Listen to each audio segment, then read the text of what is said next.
열왕기상 8장 12절에서 우리 21절의 말씀을 통해서 여호와의 이름을 위하여라는 제목으로 하나님의 말씀을 증거하고자 합니다.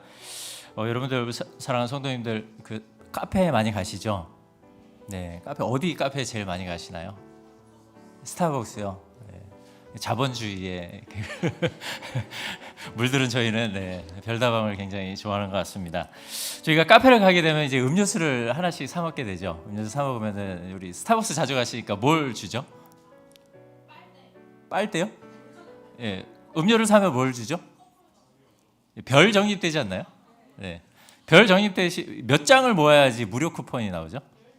12개인가요? 11개가 아니고요? 12개.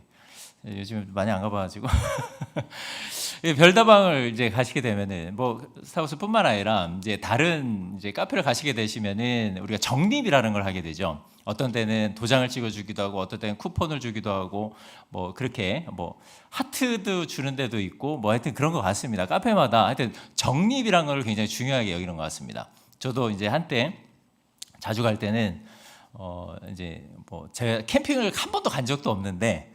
스타벅스에서 몇 개를 모으면 캠핑 용품을 준다고 그거를 모으겠다고 그런 적이 있었습니다. 그걸 받긴 받았는데 어디 있는지도 잘 모르겠습니다. 어디 있는지 잘 모르겠고 쓰질 않기 때문에 저한테 필요 없는 것을 모으려고 굉장히 애를 썼던 저의 모습들이 있습니다. 뭐 그 외에도 이제 뭐 펜도 받았고요, 뭐 다이어리도 받고요, 뭐 여러 가지들을 받았던 기억이 있습니다. 저희가 카페를 가는 것이 나쁜 것이 아니라 우리 카페를 가게 되면 그런 것들 이제 적립하게 되잖아요. 적립하면서 어차피 내가 카페를 갈 거라면은 이왕 내가 적립해서 내가 얻을 수 있는 것이 있는 내가 좋아하는 카페를 굉장히 이제 자주 가게 되시죠. 그래서 어떤 분은 선호하는 카페가 다 다릅니다. 어차피 먹는 음료니까 당연히 적립하는 게 이쪽에서 적립하는 게 더 좋겠다 하고 우리는 그곳에 가서 커피도 마시고 그다음에 적립도 하고 나름의 즐거움과 기쁨을 느끼고 또 마지막에 그 사은품 아니면 무료 음료를 받을 때는 그 기쁨이 배가 되는 것을 우리가 경험을 하게 되는 것 같습니다. 그런데 이런 적립하는 행위를 하듯이 우리는 그리스도인으로서 하나님의 일을 감당하는 것도 때로는 이렇게 음료를 적립하듯이 아니면 별을 적립하듯이 도장을 찍듯이 할 때가 있다라는 것입니다. 마치 이런 섬김을 해야 내가 복을 받을 수 있고 내가 이 섬김을 감당해야 나의 기도의 응답이 될 것 같고 이 봉사를 해야만 내가 일이 잘 풀릴 것 같은 생각을 할 때가 있다는 것이죠. 때로는 우리가 그 어떤 섬김을 통해서 만족을 느끼고 기쁨을 느끼기도 합니다. 우리가 좋아하는 섬김이 그러니까 좋아하는 섬김이라는 말이 어떤 의미인지는 잘 모르겠어요. 중의적 표현인 것 같은데 어떤 섬김을 할 때는 굉장한 기쁨을 느낍니다. 근데 어떤 섬김을 할 때는 굉장히 마음의 불편함이 있죠. 그거는 나는 절대 못해. 뭐 이제 이런 우리의 마음이 사실 그런 것 같습니다. 우리 이제 개척 초기 때부터 이제 주차 봉사를 하시는 몇몇 분의 집사님이 계십니다. 눈이 오나 비가 오나 바람이 부나 또 뭐가 있죠? 뭐 우박이 내리거나. 해가 뜨고 뭐 온도가 아침부터 막 30도 이상이 올라가도 꿋꿋하게 그 자리를 지키십니다. 근데 사실 주차 봉사라는 게 밖에서 나가서 하는 게 사실 쉬운 일은 아닙니다. 비가 올 때는요 옷 다 젖고요. 여름에는 그 땡볕 밑에서 아침부터 옷을 다 젖어야 되니까 예배 들어올 때 이미 지쳐 있는 상태로 들어오실 때의 그 모습을 보면 굉장히 또 마음이 그럴 때가 있습니다. 제 인상 깊었던 저희가 이제 강남에서 이쪽으로 이전을 해와서 인상 깊었던 그 사진들이 몇 개 있는데 이제 강남에서는 교회 앞을 또 청소하시는 분들이 이 주차 봉사를 하시는 분들이십니다. 그리고 또 우리가 이전을 해왔는데도 그 앞에서 교회 앞을 또 쓰시는 분들도 또 이 주차를 담당하시는 집사님들의 모습을 보면서 저 섬김은 아무나 할 수 있는 것은 아니겠구나 라는 생각을 해보았습니다. 근데 우리가 그런 좋은 의도도 있고 또 선한 마음도 있지만 때로는 나는 이 섬김 외에는 나는 아무것도 할 수 없어. 난 이것만 할 거야 라는 마음을 가지면서 이 교회 사역들을 감당할 때도 있다라는 것입니다. 여기 이제 조심스러운 이야기입니다. 왜냐하면은 이 명목은 교회를 위해서 하나님을 사랑해서 내가 받은 은혜가 커서, 그리고 오늘 말씀의 제목처럼 여호와의 영광을 위하여 여호와의 이름을 위하여서 우리가 그 섬김을 받지만, 때로는 나의 기쁨, 나의 만족, 때로는 또 내가 기도하는 그 기도의 응답을 위해서 이 섬김을 감당할 때가 있다라는 것입니다. 우리는 하나님 앞에서 어떤 것을 적립하는 인생이 아닙니다. 우리 무엇을 얻기 위해서 기브 앤 테이크로 우리가 하나님을 섬기는 그러한 존재들이 아니죠. 그런데도 불구하고 우리는 하나님 앞에 무엇을 해야만 내가 복을 받고 무엇을 해야만 이것이 이루어질 것 같다라는 생각을 할 때가 있다라는 것입니다. 우리는 하나님 앞에 소비하는 인생이 되어야 합니다. 즉 드리는 인생, 그 하나님을 위하여 희생하는 것을 오히려 기뻐하는 인생. 예수님께서 우리를 위해서 희생하신 것을 하나님의 사명으로 여기셨던 것처럼, 그리고 그것을 기꺼이 감당하셨던 것처럼 우리도 하나님을 위해서 내가 하고 싶지 않고 내 마음에 들지 않고 나의 기쁨이 설사 배가 되지 않는다 하더라도 그것을 감당하는 것이 우리에게 당연하다라고 여겨야 한다라는 것입니다. 하나님을 위해서 마땅히 소비하는 인생, 그 인생이 우리가 해야 될 인생이라고 생각을 합니다. 왜냐하면 우리가 그렇게 하나님 앞에서 기쁨으로 마땅히 소비하는 인생을 살아갈 때 그것이 곧 하나님의 영광을 위한 것이고 하나님의 이름을 위한 것이라고 우리가 당당하게 고백할 수 있기 때문입니다. 오늘 우리가 읽은 이 사무엘하 7장에 보면 이와 비슷한 내용들이 기록이 되어 있는 것 같습니다. 먼저 사무엘하 우리가 8장을 보기 전에 이 7장의 내용을 잠시 살펴보시면은 다윗 시대에 다윗이 수많은 전쟁을 치르게 됩니다. 수많은 전쟁을 치르고 그 다윗 시대에 평안이 찾아왔습니다. 모든 원수들을 물리치고 하나님께서 다윗에게 평안을 허락해 주셨습니다. 따라서 더 이상 이제 다윗은 자신의 목숨을 걸고 전장에 나가서 전쟁을 할 필요가 없었습니다. 생명의 위협을 느낄 필요도 없이 평안한 시대를 맞이하게 됐습니다. 그런데 바로 그 평안함이 도래한 시기에 다윗의 마음에 한 가지 그냥 불편한 것이 이제 생각이 나게 됩니다.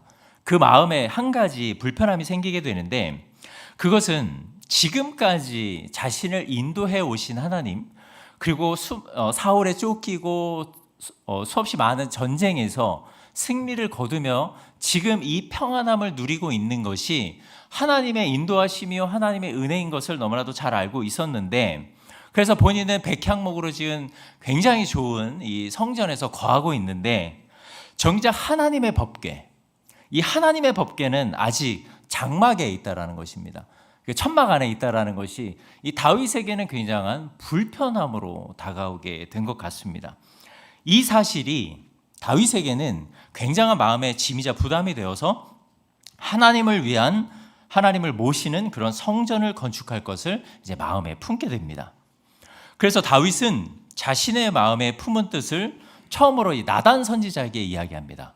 나단 선지자에게 이야기했을 때 당연히 하나님께서 다윗이 그러한 서원을 했기 때문에 나단 선지자도 그 서원에 동의하고 하나님은 당연히 그것을 기쁘게 여기실 줄 알았는데, 처음에는 다윗이 성전을 짓겠다라는 서원을 했을 때 하나님께서는 그것에 대해서 부정적인 응답을 해 주셨었습니다.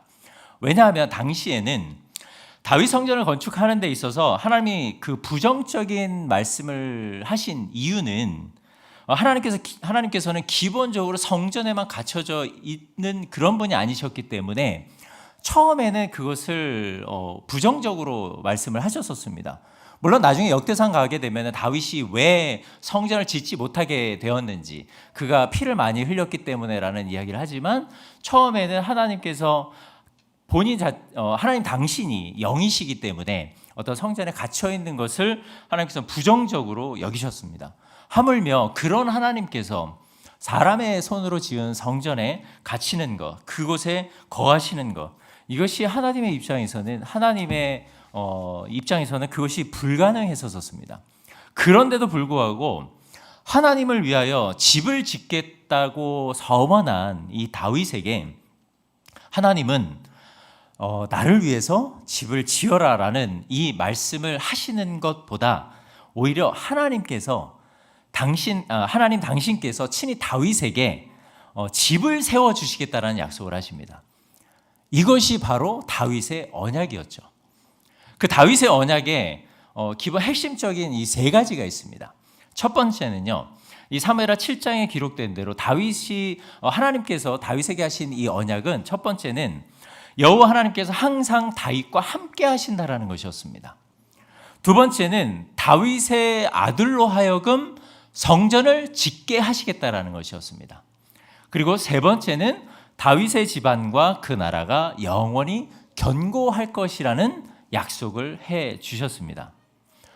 하지만 역대상 22장 우리 8절을 한번 보시면, 역대상 22장 8절을 보시면 하나님께서는 이렇게 말씀하십니다. 우리 함께 읽겠습니다. 시작. 다윗이 크게 전쟁하고 땅에 피를 많이 흘렸은즉 내 이름을 여호와 22장 역대상 22장 8절 말씀. 네, 이거 우리 같이 함께 읽겠습니다. 시작. 여호와의 말씀이 내게 임하여 이르시되 너는 피를 심히 많이 흘렸고 크게 전쟁하였느니라. 아멘. 제가 이거를 제 설교문에도 구어체로 해놔가지고 자, 다윗이 크게 전쟁을 했습니다. 다윗이 크게 전쟁을 하고 땅에 피를 많이 흘렸습니다. 그래서 너는 내 이름을 위하여 성전을 지을 수 없어, 건축할 수 없어라는 말씀을 하십니다. 그래서 자신의 세대에 다윗은 성전 건축을 하지 못하게 됩니다. 그러나 거기서 끝이 아니라 우리 이어서 역대상 22장 9절에서 10절 말씀을 우리 함께 같이 읽어보겠습니다. 시작. 보라, 한 아들이 내게서 나리니 그는 온순한 사람이라 내가 그로 주변 모든 대적에게서 평온을 얻게 하리라. 그의 이름을 솔로몬이라 하리니 이는 내가 그의 생전의 평안과 안일함을 이스라엘에게 줄 것임이라. 그가 내 이름을 위하여 나는 그의 아버지가 되어 그 나라 왕위를 이스라엘 위에 굳게 세워 영원까지 이르게 하리라 하셨느니라. 아멘. 이 말씀처럼 하나님께서는 솔로몬을 세우셔서 솔로몬을 통해 아버지 다윗이 끝내 이루지 못한 성전 건축을 마무리하게 하십니다. 솔로몬은 그리고 그렇게 시간이 흘러서 결국에 하나님의 때에 솔로몬은 다윗의 바톤을 이어받아서 성전을 완공하게 됩니다. 그리고 11개월 동안 기다리면서 11개월 동안 성전 봉헌식을 이제 준비를 하게 됩니다. 솔로몬은 가장 먼저 그가 성전 봉헌식, 하나님께 이 성전을 드릴 때에 했었던 것이 무엇이냐면은 이스라엘의 모든 장로와 지파의 족장들을 소집해서 여호와의 언약궤를 다윗성에서 새로 지은 성전으로 옮기는 것이었습니다. 그리고 제사장들은 하나님께서 명령하신 규례를 따라 언약궤를 메고 레위인들은 해막과 성막 안에 모든 거룩한 기물들을 메고 예루살렘 성전으로 올라가게 됩니다. 이때 오늘 본문 8장 5절에 보면은 솔로몬과 그 앞에 모인 이스라엘 회중이 그와 함께 그 궤 앞에 있어 양과 소로 제사를 지냈으니 그 수가 많아 기록할 수 없고 셀 수도 없었더라라고 기록을 하고 있습니다. 8장 5절 우리가 읽진 않았지만 본문 8장의 앞전에 있는 내용입니다. 그러니까 하나님께서 언약궤를 이제 다 솔로몬이 제사장들과 모든 지파, 장로와 지파의 족장들을 다 불러서 언약궤를 가지고 레위 지파들이 모든 성막의 기구들을 메고 성전에 올라왔을 때에 그 성전에는 여호와의 영광, 그 궤가 있어 그 여호와의 영광 앞에 모든 사람들은 제사를 지내게 되는데 그 드린 수가 기록할 수 없을 만큼 어마어마하게 많았다라고 기록을 하고 있습니다. 하나님께 올려드린 그 감사가 얼마나 컸었으면 그 많은 것을 셀 수도 없을 만큼의 그 많은 양들을 하나님께 올려드렸을까요? 이어서 제사장들이 메어서 성전으로 운반하는 언약궤는 이제 지성소에 그룹들 날개 아래로 옮겨지게 되고 여호와의 언약궤 안에는 하나님께서 이스라엘 자손과 언약을 맺을 때 모세가 호렙산에서 받았던 그 언약의 두 돌판을 넣어두게 됩니다. 그리고 그것을 성전 가장 가운데에 두게 되죠. 어떻게 보면 이것이 가지고 있는 의미는 하나님의 말씀이 가장 중심이 되어야 한다라는 의미도 있을 것입니다. 그러나 그 언약의 두 돌판이 함께 있다라는 것은 하나님께서 그 언약의 두 돌판을 주셨던 그 의미와 의도를 생각을 해보면 우리가 그 하나님의 말씀에 순종하는 것이 가장 중요하다라는 것을 이 솔로몬에게도 깨닫게 해주시고 그 언약의 돌판을 통해서 모든 이스라엘 백성들에게 깨닫게 해주시는 그 의미들을 우리는 단순히 언약궤를 가져오는 이 과정만을 통해서도 깨달을 수가 있게 되는 것입니다. 그렇게 제사장들이 여호와의 규례대로 언약궤를 지성소로 옮기고 성소에서 나오게 됩니다. 그러자 하나님은 구름으로 성전을 가득 채우시고 당신의 영광이 여기에 있음을, 그 성전 안에 있음을 보여주십니다. 그리고 그때 하나님의 영광이 얼마나 압도적인지 제사장들은 감히 서서 자신들이 해야 될 일을 감당할 수 없을 정도였다라고 우리가 우리 열왕기상 8장 10절에서 11절에 기록을 하고 있습니다. 그런 영광스러움이 끝나고 그런 영광스러움이 보고 난 이후에 솔로몬은 이제 백성들 앞에 서게 됩니다. 백성들 앞에 서서 이제 지금까지 본인이 자신이 해온 모든 일들, 하나님의 이름을 위하여 했었던 모든 일들에 대해서 개인적 소회를 담아서 연설을 하게 됩니다. 그 바로 연설문이 오늘 본문의 내용입니다. 그 오늘 본문의 내용을 함께 보시면은 이 연설의 초점은 어디에 맞춰져 있냐면은 사무엘하 7장 1절에서 17절에 맞추어져 있습니다. 그때 사무엘하 7장 1절에서 17절에 하신 하나님의 말씀을 기초로 해서 솔로몬이 자신의 개인적 소회를 담아서 연설을 하게 됩니다. 그래서 오늘 본문 12절과 13절을 다시 한번 보시면은 여호와의 영광이 성전에 가득하자 솔로몬은 가장 먼저 성전을 하나님께 봉헌합니다. 이때 솔로몬이 하나님께 고백한 내용은 이 성전은 여호와를 위해 건축된 곳이니 이곳을 영원한 집으로 삼아달라는 것이었습니다. 특히 12절에서 여호와께서 캄캄한 데에 계시겠다 말씀하셨사오나라는 이 말은 하나님께서 모세에게 나타나셨을 때 출애굽기 20장 21절에 보시면은 모세가 하나님이 계신 흑암 가까이 갔다라고 이야기를 합니다.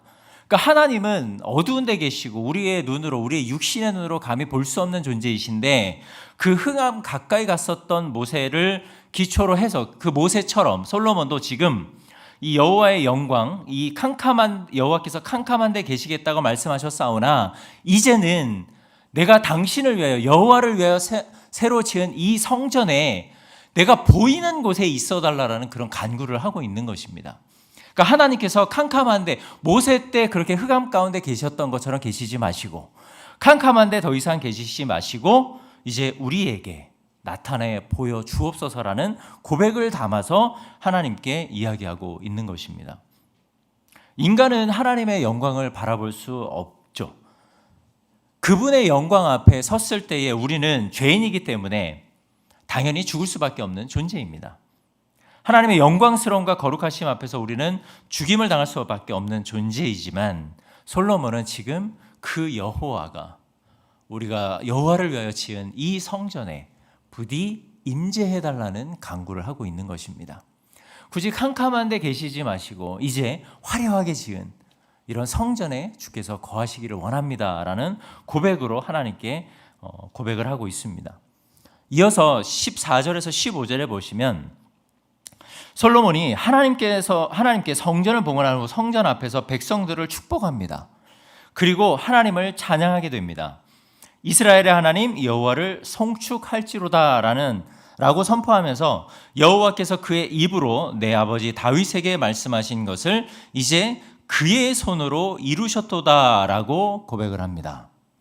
여기서 그의 손이라는 이 말은 솔로몬이 그의 손으로라고 이 말을 함으로써 솔로몬은 이 성전이 전적으로 누구에 의해서 지어졌다는 것을 고백하고 있는 것입니까?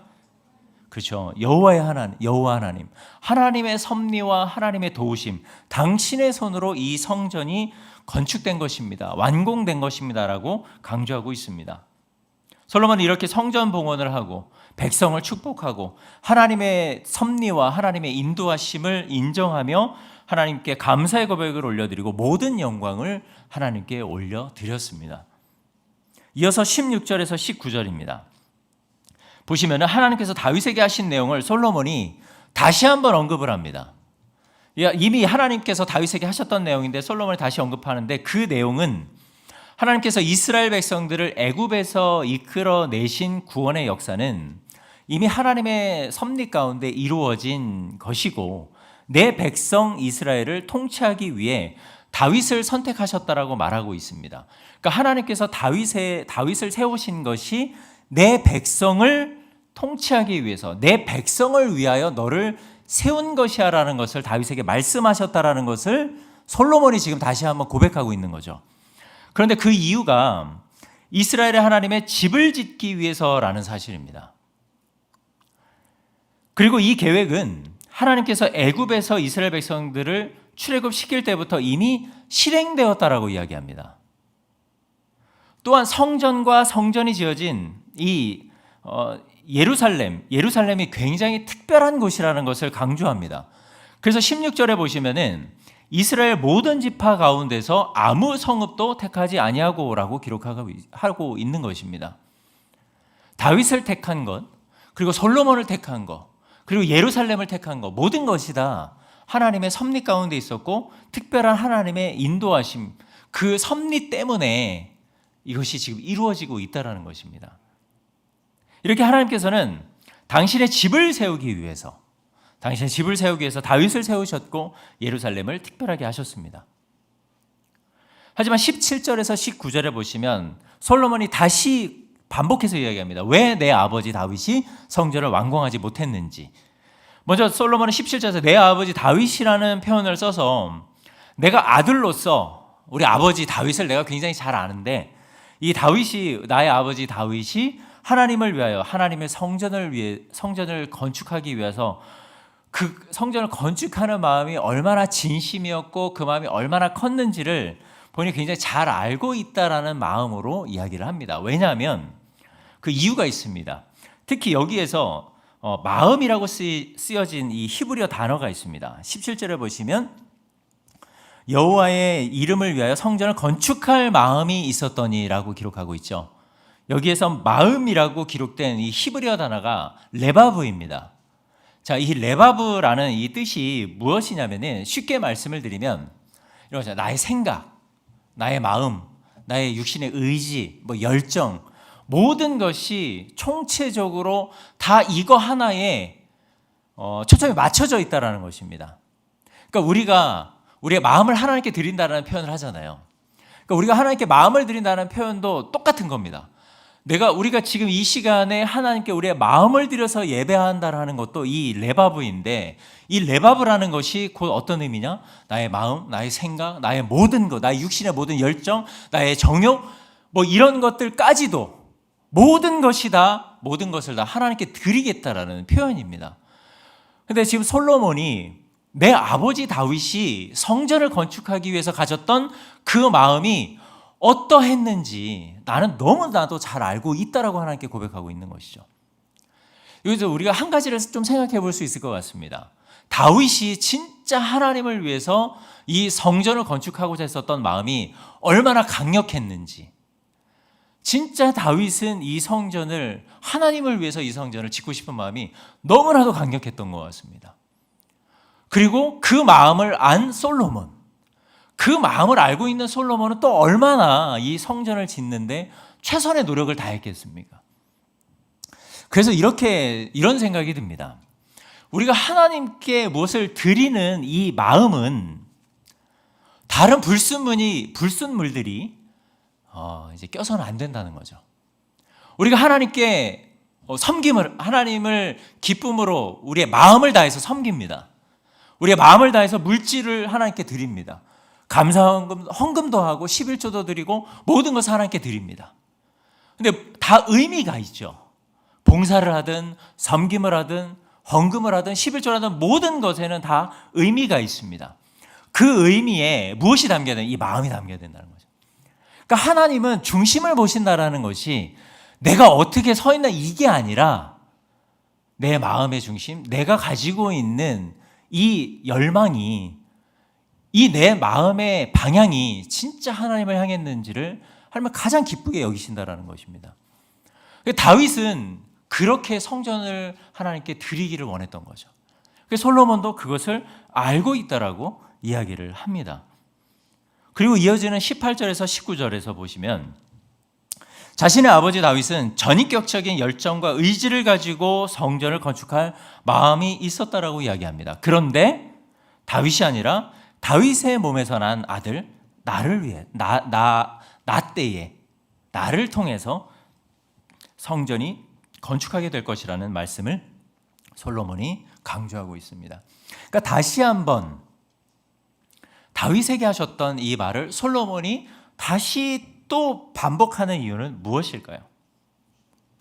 지금 다윗의 바톤을 이어받아서 솔로몬이 한 이 성전은 그래서 하나님의 말씀대로 이어진 성전이고 그 언약의 성취이고 나는 이것을 완공한 정당한 사람, 합당한 사람이라는 것을 이 모든 백성들에게 선언하고 있는 것입니다. 마지막으로 20절에서 21절에 보시면 솔로몬은 지금 완공된 성전이 온전히 하나님의 섭리 가운데 이루어졌다라는 것을 또 다시 강조를 합니다. 우리 20절하고 21절 오늘 본문입니다. 우리 함께 읽어보겠습니다. 시작. 이제 여호와께서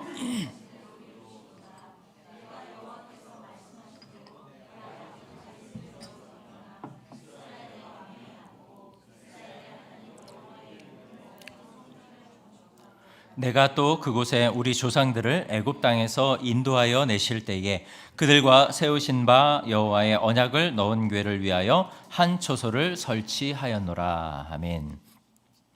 여기서 솔로몬은 하나님께서 자신의 아버지 다윗과의 언약을 성취하셨던 것처럼 자신을 통해서 하나님이 하신 약속도 성취되었다라고 강조합니다. 그리고 그 첫 번째가 그 성취된 것의 첫 번째로 언급한 것이 20절에 내가 여호와께서 말씀하신 대로 내 아버지 다윗을 이어서 이스라엘의 왕위에 앉았다는 것. 이것이 첫 번째 성취고요. 두 번째 성취는 21절에서 여호와의 언약궤를 위하여 내가 한 초소를 설치한 것. 이것이 두 번째 언약의 성취라는 것을 강조하고 있습니다. 그러니까 누구도 여기에서 반론을 이제 할 수가 없는 거죠. 내 아버지 다윗에게 하신 약속하셨던 것처럼 나는 그 왕위를 물려받았고 이제 하나님의 궤를 위하여 이 성전을 완공했다라고 고백을 하고 있는 것입니다. 고백이라기보다는 선언을 하고 있는 거죠. 그 정당성과 합리성을 이야기하기 위해서. 이를 통해 자신이 결국 아버지 다윗에 오른 정당한 왕이라는 것을 이스라엘 백성들에게 선언을 하고 있습니다. 이렇게 솔로몬이 이스라엘의 어떤 과거, 출애굽의 역사까지 기억을 하면서 그리고 본인이 알고 있는 그 기억을 되살려서 그것을 이야기하고 자신의 아버지 다윗을 통해서 하셨던 하나님의 언약을 다시 한번 반복하며 자신이 왕위에 오르고 그리고 지금 지은 이 성전이 철저하게 하나님의 언약대로 성취된 것이라는 것을 강조하고 있습니다. 분명히 이것은 하나님의 섭리였고 하나님의 은혜였다라는 것을 선포하고 있습니다. 지금까지의 내용은 어떻게 보면은 이 연설들의 내용을 하나하나 조목조목 살펴보면은 전혀 이상할 게 하나도 없습니다. 우리도 솔로몬처럼 순종하는 마음으로 하나님께서 누구를 통해서 나에게 주신 어떤 사명이 있다면 그것을 물려받아서 나도 열심히 순종을 해야 되겠구나 라는 생각이 들 수도 있고 또 하나님께서 다윗에게 하셨던 그 신실하심을 나도 믿고 이제 하나님을 그렇게 나도 신뢰하면서 하나님이 나를 통해서 이루실 그 일들을 기대하면서 나도 성실히 하나님의 일을 감당해야 되겠다라는 어떤 그런 도전도 우리에게 생깁니다. 그렇죠? 네. 잘 따라오시죠? 네. 혹시 제 목소리가 지금 좀 이렇게 하늘에 떠 있나요? 아니요. 네. 저는 지금 목소리가 이게 떠 있는 듯한 느낌이어가지고 제가 목소리가 계속 올라가는 것 같습니다.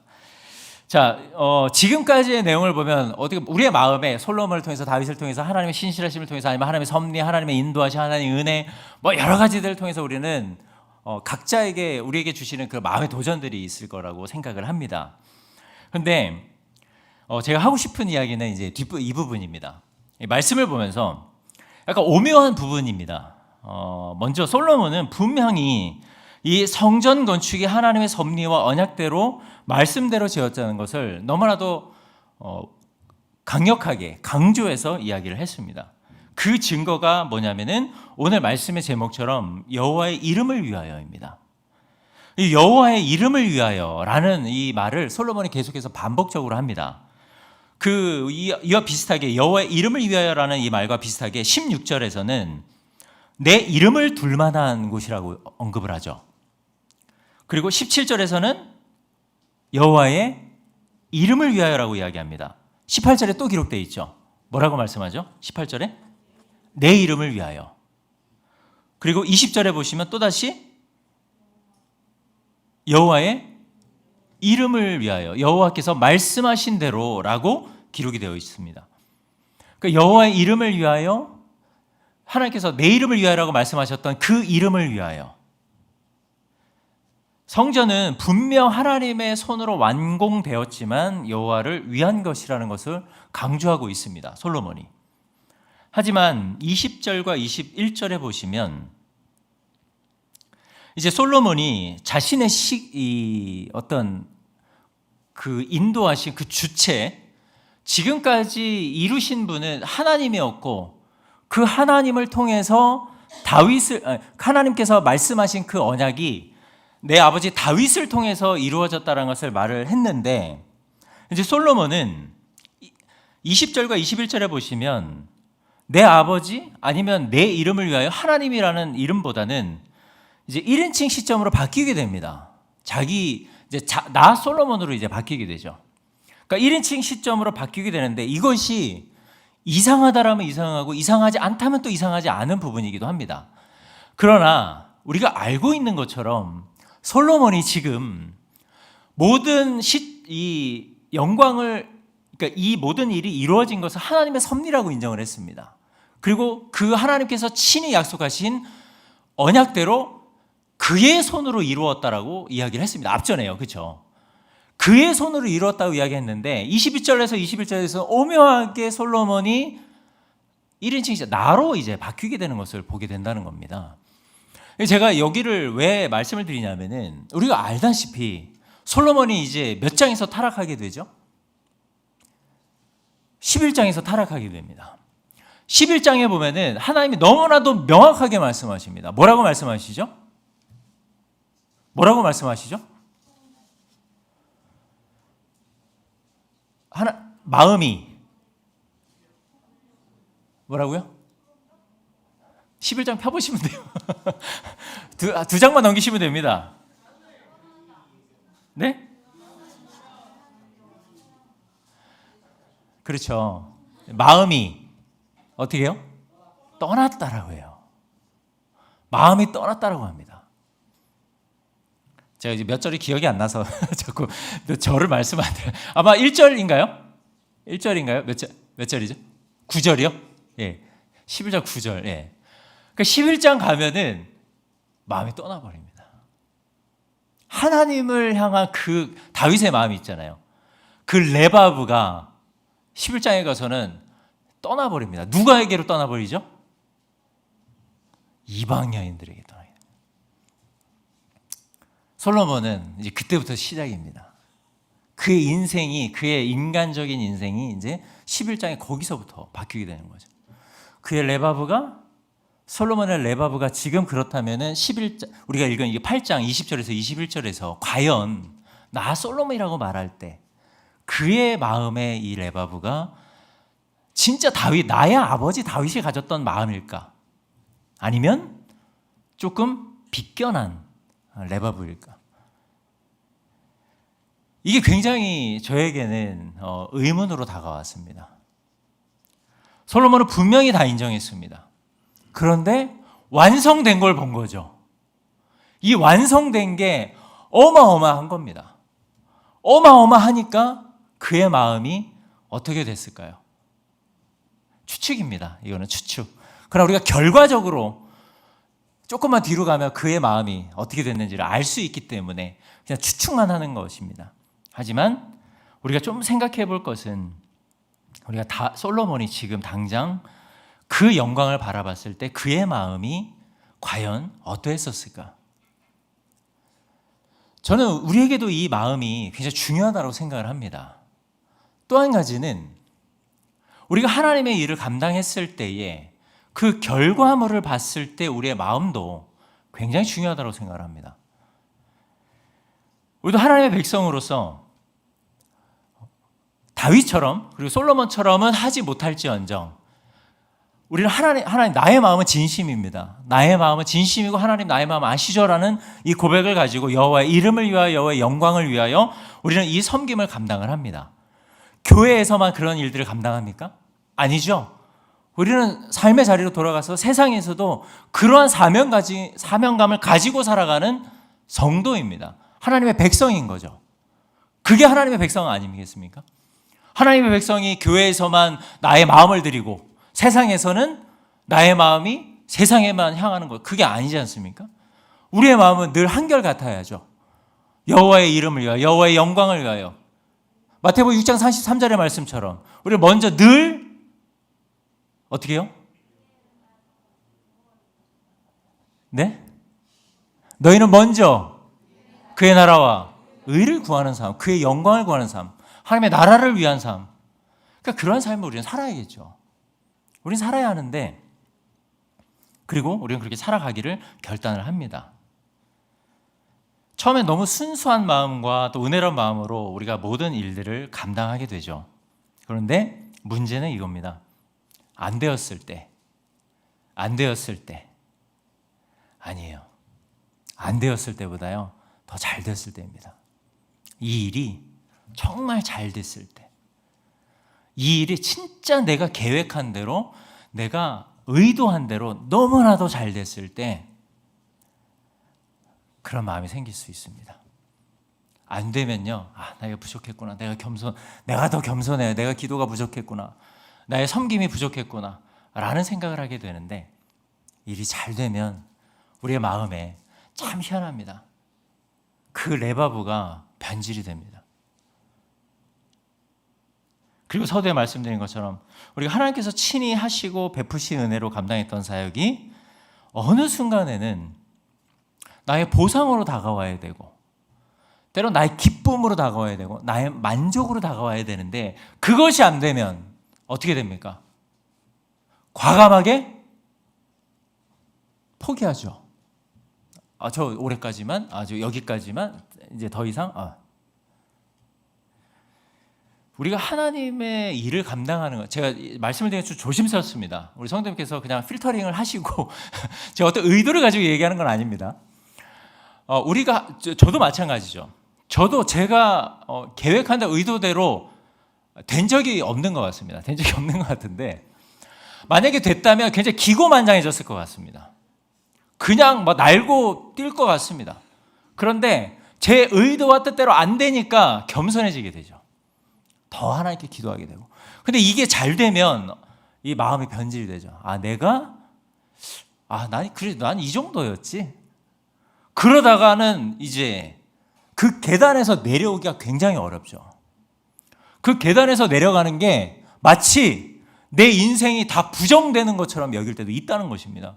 제가 과장해서 말씀드린 게 아니라요, 진짜 그 자리에서 한 단계 계단 하나 내려오는 게 마치 내 목숨이 끝나는 것처럼 여겨질 때가 있다는 겁니다. 왜 그 자리가 내려오기 힘들까요? 내가 올라갔기 때문입니다. 내가 올라갔고 그 계단도, 그 스태퍼도 내가 놨기 때문에 내려오기가 어려운 거죠. 우리가 하나님의 일을 감당하는 거, 하나님의 일을 우리가 여호와의 영광을 위하여 하나님의 이름을 높이는 데에 나의 사명, 나의 섬김, 나의 봉사, 모든 것을 드릴 때, 제가 이 말씀을 준비하면서 저에게도 동일한 마음입니다. 우리가 어떠한 레바브를 가지고 이 섬김을 감당해야 되는지, 내가 진짜 내 입으로 여호와의 영광을 위하라는 내 마음을 드린 사역이고 사명이고 섬김이라면 진짜 내 마음이 하나님을 위해서 향해 있는가, 아니면 사람 때문에 사람에게 향해 있는가, 담당 교육자, 아니면 어떤 내가 더 잘 보여야 되는 사람, 반대도 있죠. 내 마음을 어렵게 하는 사람 때문에 이 레버가 자꾸 흔들리는 것.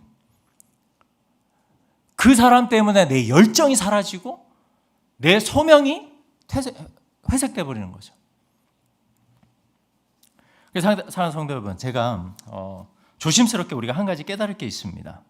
솔로몬이 성전을 완공하고 하나님께 봉헌하고 하나님의 영광도 성전에 가득했지만 이 성전이 영원하였냐는 겁니다. 영원했습니까? 아니요. 영원하지 않았죠. 분명히 하나님께서는 또 한 가지 있습니다. 하나님께서는 분명히 이 성전이 누구를 위한 것이라고 했습니까? 나를 위한 것이라고 했어요. 나의 처소, 나의 집이라고 말씀하셨잖아요. 이게 하나님을 위한 집인데 하나님께서 친히 그것을 허락하셔서 지어진 성전인데 성전이 영원했습니까? 아니죠. 무너지게 되죠. AD 586년에 바벨론에서 무너지게 됩니다. 흔적도 없이. 물론 다음에 다시 고레스와 이 고레스 왕과 누구였죠? 갑자기 생각이 안 나네. 누구였죠? 네? 누구에 의해 세워졌는데? 고레스 왕과 다리오 왕. 제가 아닥사스다랑 지금 헷갈렸습니다. 맨 처음에 고레스 왕에게 조서를 내렸고 그 이후에 다리오 왕에 의해서 성전이 완공되죠. 그런데 그 성전 어떻게 됩니까? 또 무너지죠. 영원한 게 있나요? 없죠. 없습니다. 내가 아무리 하나님을 위해서 한다고 해도 영원하지 않습니다. 이 영원하지 않은 거 내가 이제 안 해야지 이래야 될까요? 나 영원하지 않으니까 난 뭐 그만 보여지는 나 안 할래 이렇게 해야 될까요? 아니죠. 우리가 영원하지 않지만 왜 영원한 것을 위해서 우리가 이 섬김을 감당해야 됩니까? 왜요? 왜요? 가장 중요한 거죠. 왜요? 영원하신 절대로 무너지지 않는 성전 되신 예수 그리스도가 우리 가운데 있기 때문입니다. 영원히 무너지지 않는 성전 되신 예수 그리스도.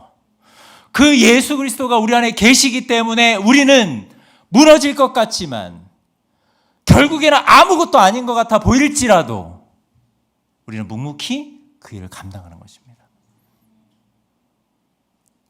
그것이 여호와의 영광을 위한 것이고 그것이 여호와의 이름을 위한 것입니다. 우리 사랑하는 성도 여러분, 우리가 무너지는 것에 왜 우리의 마음이 무너질까요? 무너지는 것 때문에 우리의 마음이 무너집니다. 다 무너지는 것들 때문에 무너지게 되는데 예를 들어 볼까요? 사람의 마음이 영원합니까? 아니죠. 부부간의 사랑이 영원합니까? 이거 조심해야 돼요. 취소하겠습니다. 다시 바꾸겠습니다. 제가 네? 영원하지. 자, 사람의 마음 제 초점은 사람의 마음입니다. 사람의 마음이 영원하는가요? 아니죠. 100%의 순도가 영원합니까? 영원하지 않죠. 내가 이룬 업적이 영원합니까? 시간이 지나면요, 다 바뀝니다. 다 왜곡되고요, 변질되고요, 다 사라지게 됩니다. 이 세상에서 영원한 건 없습니다. 그런데 영원하지 않은 것 때문에 우리의 마음이 무너집니다. 우리의 삶도 무너지고요. 근데 우리는 무엇 때문에 우리의 마음이 다시 살아나고 우리의 영이 새롭게 됩니까? 무너지지 않는 예수 그리스도 때문입니다.